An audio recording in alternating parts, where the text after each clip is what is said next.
Good evening, YouTube. Welcome back to the channel. This is Max Sports and Football video, and today I'm going over my Week 11 Power Rankings for the 2023 NFL season. This week was probably the most balanced week of the season, according to based on games and who played who. Everyone played opponents that are very similar in ranking to them, so it was a super interesting week for Power Rankings. So let's get right into it. First off, of course, we have the dumpster fire. We have the Carolina Panthers at 32. We have the New York Giants at 31. The Patriots at 30. The Arizona Cardinals at 29. And the Chicago Bears at 28. The Patriots lost to the Colts in Germany. Whoop-de-doo. The Cardinals won. They were able to win their game against the Atlanta Falcons. They won by 2 points. It was their first win since they beat the Dallas Cowboys in week 2 or 3 or whichever week that was. And so they have 2 wins, and they have increased to number 29 in the power rankings. The Panthers have fallen back to 32 after their 1 or 2 week stint at 31, getting their first victory. So they are back down to 32 with their loss this week, and the Giants got demolished by the Cowboys once again. At 28, we have the Chicago Bears. The Bears were able to get a win this week over the Panthers, bringing them also up to 3 wins. So they have the most wins out of anybody in this category. But considering it was a win against the Panthers, I don't think it was enough to graduate them from the category, and they definitely did not play well enough to graduate. But they're at 28. They're at the top of the group. Moving on. We have question mark. We have the Rams at 27. We have the Packers at 26. We have the Falcons at 25, and we have the Broncos at 24. This group stayed basically the same as last week, except we had a swap. The Raiders used to be at 25, and now it is the Atlanta Falcons.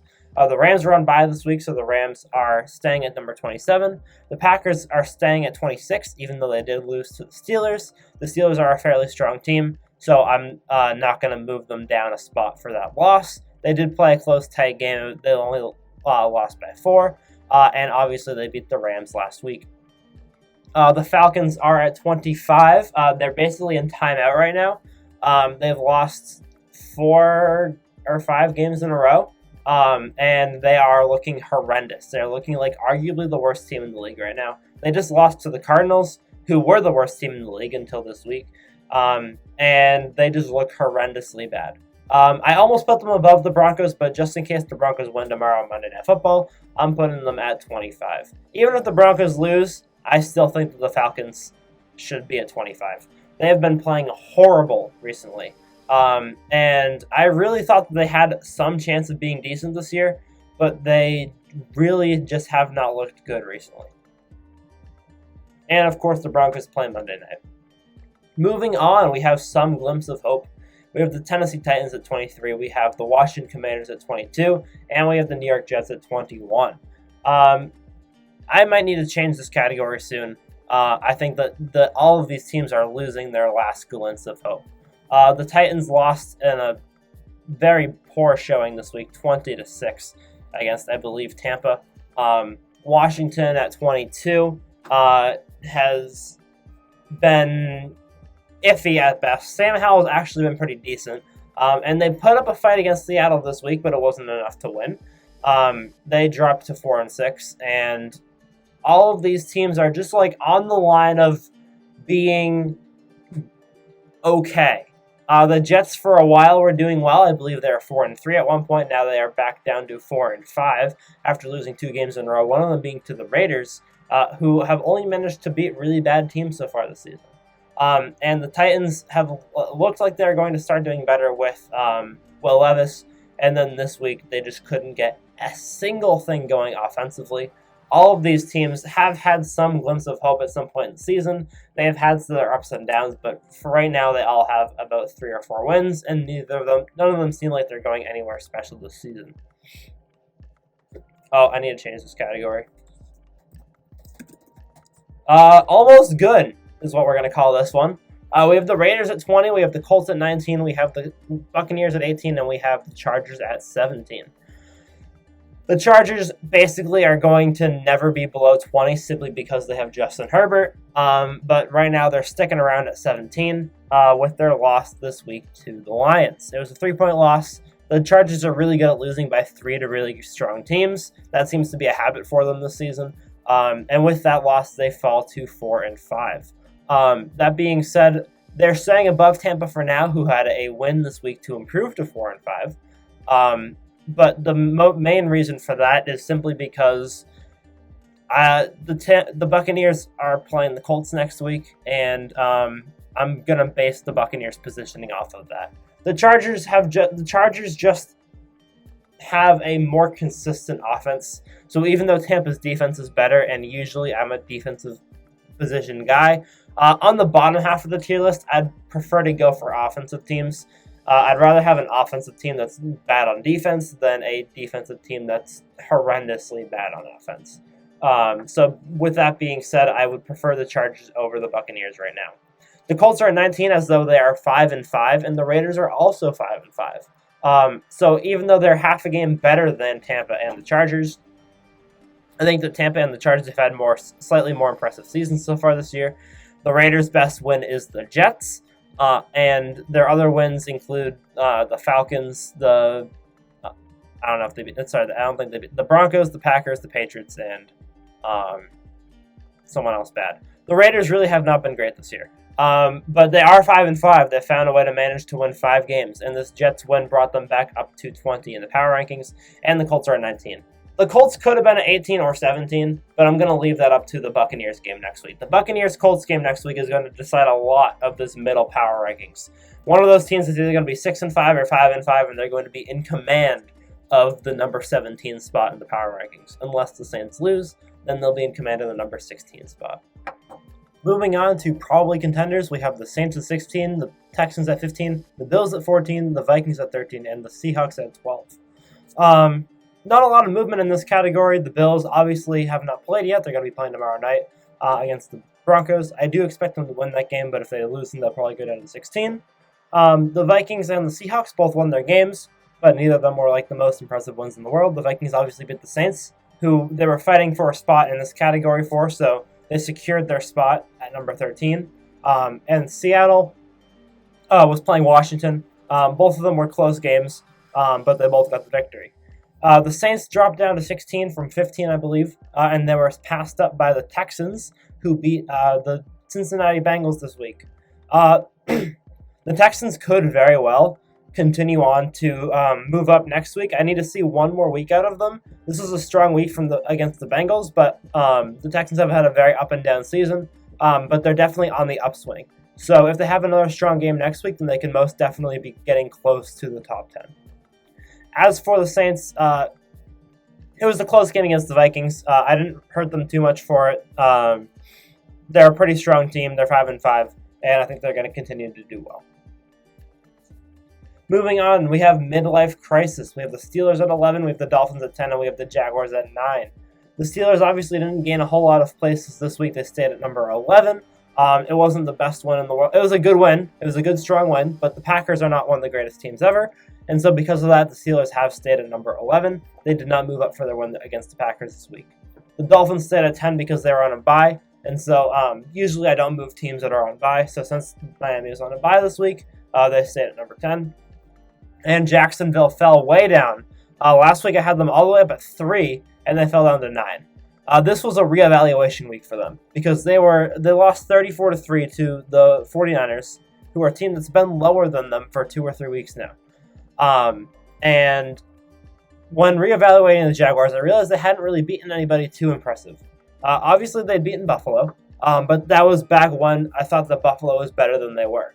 Obviously, they had a loss to the Texans, a pretty bad loss.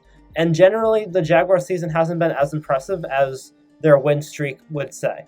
And so it was a good win streak, a good strong win streak. They're definitely a top team. But the loss this week definitely made me reevaluate where Jacksonville is as a team right now. And for the most part, they're still a strong team, but this was a really bad loss for them. Moving on to Elite Junior. We have the Bengals at 8, we have the Cowboys at 7, and we have the 49ers at 6. The Bengals were super high last week. I had them all the way up at, I believe, 4 or 5. I bumped them up because they've started off slow, but they got their offense back into rhythm when Joe Burrow got back from injury. They made their way up to 5-3, and then this week I expected them to win to advance to 6-3, but they did not pull it out against Houston. They fell to 5-4.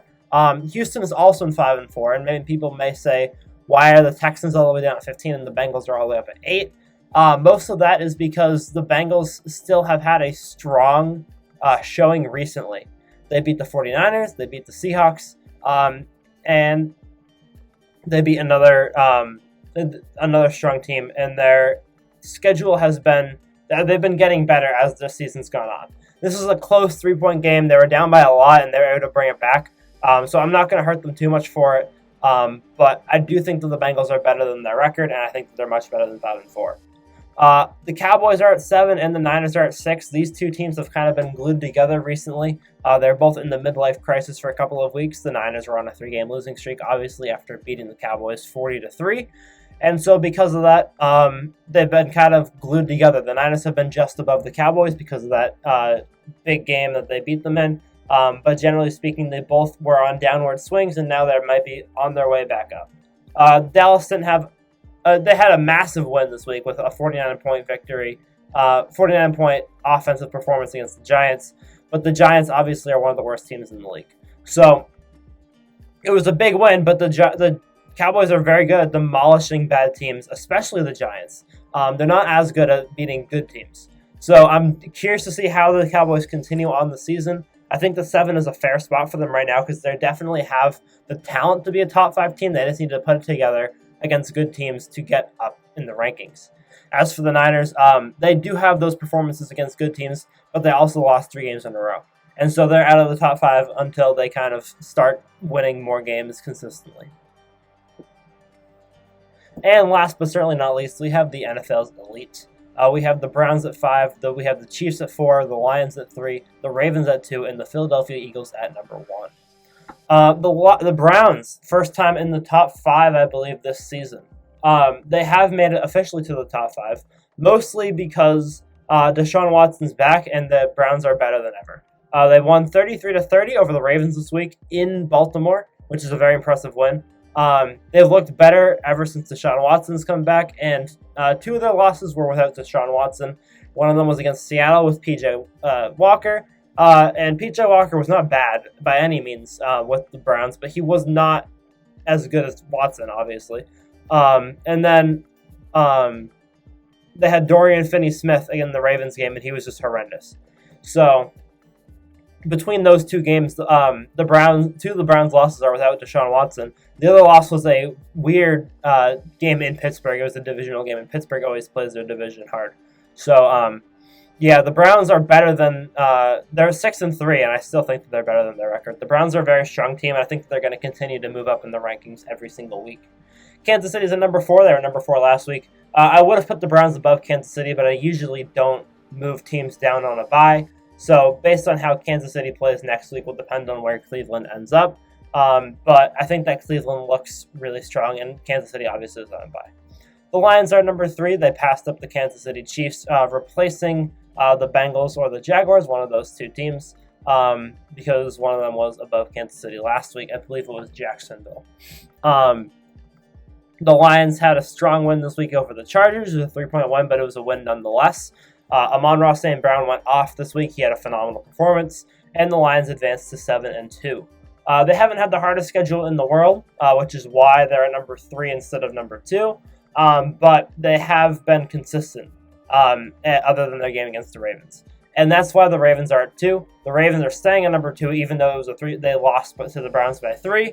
The reason why is because they have the tiebreaker over the Lions. And although the Browns did beat them, and the Ravens played them without Deshaun Watson as their starter, the Browns and Ravens did split the season.